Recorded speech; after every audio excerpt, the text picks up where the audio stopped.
Polythene না পোড়ার আসল কাহিনীটা কি? তো ভুলটা যেহেতু আমার, তাই আজকে ভুলটা শুধরে নিলাম আমি। তো কেন পলিথিন পুড়ে না, তো আসল রহস্যটা আজকে আমি বলে দেব আপনাদেরকে। তো সকাল সকাল উঠে আজকে রান্নার উনুনটা একদম লেপে একদম পরিষ্কার করে নিলাম। তো অনেক দিদিভাইরা বলেছেন আমার রান্নার উনুনটা দেখাতে। তো দেখুন দিদিভাইরা যারা বলেছেন আমার রান্নার উনুনটা। তো চলুন আজকে মেন কথা হলো কেন পলিথিন খুললো না সেটা বলার জন্য এসেছি। তো এটার আসল রহস্যটা কি? তো বন্ধুরা, এটার আসল রহস্য হলো তরল জাতীয় যে কোনো খাবার কিন্তু রান্না করা যাবে। আমরা যখন সবজি রান্না করি, কড়ার মধ্যে সরিষার তেল গরম করে যখন আমরা রান্নাটা বসাই, তা কিন্তু হবে না। তা হলে কিন্তু একদম পুরে প্লাস্টিকটা পুরে গলে যাবে।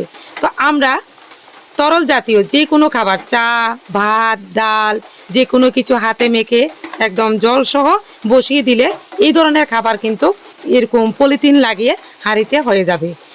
এটা করার মধ্যে হবে পলিথিন লাগিয়ে, তো কিন্তু তরল জাতীয় যে কোনো খাবার হতে হবে। তো বন্ধুরা, এটার আসল রহস্য হলো তরল জাতীয় যে কোনো খাবার কিন্তু এইভাবে পলিথিন লাগিয়ে হবে না। তো যদি আমরা কড়াইতে সরিষার তেল গরম করে যদি রান্না করতে যাই, তা কিন্তু হবে না। তো এটার আসল রহস্যটা আজকে আমি আপনাদেরকে বলে দিলাম। তো অনেক দিদিভাইরা বলেছিলেন আমার পলিথিন পুড়ে গেছে, এটা ফালতু। তো দিদিভাইদেরকে বলছি এটা ফালতু না, আপনারা এইভাবে তরল জাতীয় খাবার রান্না করে দেখুন, সবই হবে। কিন্তু এইভাবে তরল জাতীয় খাবার যদি আপনারা না বানান, তাহলে কিন্তু পলিথিন পুড়ে যাবে। তো আপনারা চেষ্টা করবেন এই ধরনের তরল জাতীয় খাবার যদি আপনারা বানান, তাহলে পলিথিন পুড়বে না। তো আপনারা একবার বাড়িতে এইভাবে ট্রাই করে দেখবেন। তো আজকে আমি ম্যাগি বানিয়ে আপনাদেরকে দেখালাম। তো ম্যাগি আমি একবারে শর্টকাটে দেখলেন তো, একদম জল বসিয়ে ম্যাগিগুলি দিয়ে দিলাম আর মশলাগুলি দিয়ে দিলাম, হয়ে গেল। বন্ধুরা, আমি যদি ম্যাগিগুলিকে সরিষার তেল গরম করে তারপরে যদি ম্যাগিগুলি দিতাম, তাহলে কিন্তু প্লাস্টিক গলে একদম পড়ে যেত। তাই আমি একবারে জল দিয়ে ম্যাগিগুলি দিয়ে দিলাম, দেখলেন তো একদম ফুললো না। তো আপনারা যদি প্রথমে সরিষার তেল গরম করে তারপরে ম্যাগিগুলি দেন, তাহলে কিন্তু পুড়ে যাবে।